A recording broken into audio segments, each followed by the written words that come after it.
മനുഷ്യപരിണാമത്തിൽ ഭയമുള്ള മനുഷ്യനായിരിക്കും survive ചെയ്തിട്ടുണ്ടാകുക. അതിൻ്റെ വിത്തുകൾ പാകിയിരിക്കുന്ന നമ്മുടെ ഈ ജീനുകൾക്കും പലരെയും പലതിനെയും പേടിയാണ്. കൂടുതൽ പേടി നമ്മൾക്ക് നമ്മളെ തന്നെയാണ്, നമ്മൾ മനുഷ്യരെയാണ്.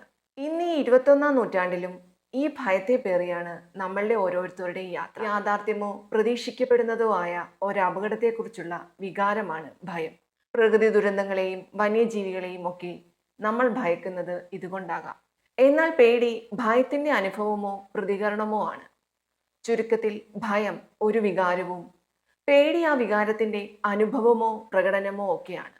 എന്തിനെന്നറിയില്ല, യഥാർത്ഥ അപകടമല്ലെങ്കിലും ഇരുട്ടിനെയും ചില പ്രത്യേക ശബ്ദങ്ങളെയും നിശബ്ദതയും ഒക്കെ മനുഷ്യൻ വല്ലാതെ പേടിക്കുന്നുണ്ട്. ഓരോ മനുഷ്യരിലും ഇങ്ങനെ പലതരം വ്യത്യസ്തവും വിചിത്രവുമായ പല പേടികളും നമുക്ക് കാണാൻ സാധിക്കും. ജനിച്ച നാൾ മുതൽ വീണ്ടും വീണ്ടും ചൊല്ലിത്തരുന്ന ചില ചൊല്ലുകൾ, അനുസരണ, ബഹുമാനം, ഭക്തി, അച്ചടക്കം, ഇങ്ങനെ പലതും ചൊല്ലിത്തന്ന് നന്നാക്കിയെടുക്കാൻ ശ്രമിക്കുമ്പോൾ കൂടെ കയറിപ്പോകുന്ന ഒന്നായി മാറി ഈ ഭയവും പേടിയും. അങ്ങനെ നമ്മളെ ഒരു നല്ല കുട്ടിയായി വളർത്തിയെടുക്കുന്നതിൽ ഈ ഭയപ്പെടുത്തലും വളരെ അനിവാര്യമായി തീർന്നു. ചിലപ്പോൾ അതുകൊണ്ടാകും കൂടെയുള്ള മനുഷ്യരെ നമ്മൾ പേടിക്കുന്നത്. തൻ്റെതായ ഒരു അഭിപ്രായം അല്ലെങ്കിൽ എനിക്ക് ആ കാര്യം പറ്റില്ല എന്നൊക്കെ ഉറപ്പിച്ച് പറയാൻ നമ്മൾ ഭയക്കുന്നത്.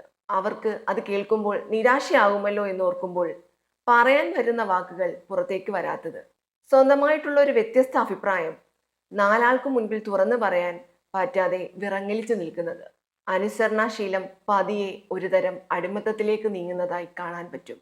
ഒന്ന് ഓർത്തു നോക്കൂ, നമ്മളുടെയൊക്കെ ജീവിതത്തിൽ എത്രയോ വട്ടം ഇഷ്ടമല്ലാത്ത പലതിനും മൗനസമ്മതം നൽകി അത് പ്രാവർത്തികമാക്കാൻ ശ്രമിച്ചിട്ടുള്ളത്. ചില കാര്യങ്ങളിലൊക്കെ പലപ്പോഴും അന്നൊന്നും മിണ്ടാതിരുന്നതിൻ്റെ കുറ്റബോധം ഇന്നും ഉള്ളിൽ നീറുന്നുണ്ടാകും. ജീവിതം മുന്നോട്ടാണല്ലോ ഒഴുകുന്നത്. അതിനാൽ നമ്മൾക്കിനിയും ഇഷ്ടമില്ലാത്ത കാര്യങ്ങൾ വരുമ്പോൾ മറ്റുള്ളവരോട് സൗമ്യമായി തന്നെ നമ്മളുടെ വിയോജിപ്പ് രേഖപ്പെടുത്താം. എന്നിട്ടും ഫലം കാണുന്നില്ല എങ്കിൽ അതിൽ നിന്ന് വിട്ടുനിൽക്കാനെങ്കിലും ശ്രമിക്കാം.